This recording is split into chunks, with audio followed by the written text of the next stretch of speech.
টাকা কিছু টাকা তো তোমার কাছে আছে, এই 2 দিন এই টাকা দিয়ে চালিয়ে নাও। বলে 1 দিনেরটা নিজে চালিয়ে নাও। আরে কালকে তো তোমাকে সব টাকা দিয়ে দিলাম, আর যেটুকু আছে ওটা সেভিংস। টাকা দাও আমাকে। কত আর খরচা তোমার সারা মাসে? এই ধরো 40-50 হাজার টাকা। 40-50 হাজার টাকা তোমাকেই লেগে যাবে। আর 1 লাখের মধ্যে দুধওয়ালা, সবজিওয়ালা, জামা কাপড়, আমি 1 লাখের মধ্যে চালাবো? 40-50 হাজার টাকা তোমাকেই লেগে যাবে, ফালতু বকো না। এইসব ছাড়ো, আমাকে টাকা দাও।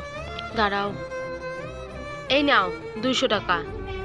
আর শোনো, এই টাকার মধ্যে 50 টাকার খেয়ে দিয়ে যতটা বাঁচবে সেটা তুমি নিজের কাছে রেখে দিও, আর 150 টাকা তেল। এই নাও 200 টাকা, আর যাও এখান থেকে। এই টাকা দাও তাড়াতাড়ি। দেখো, আমি এইটাই দিব, নিলে নাও। ভগবান যাতে এমন বউ কারো কপালে না দেয়। বন্ধুরা, ভিডিওটি ভালো লাগলে চ্যানেলটিকে সাবস্ক্রাইব করে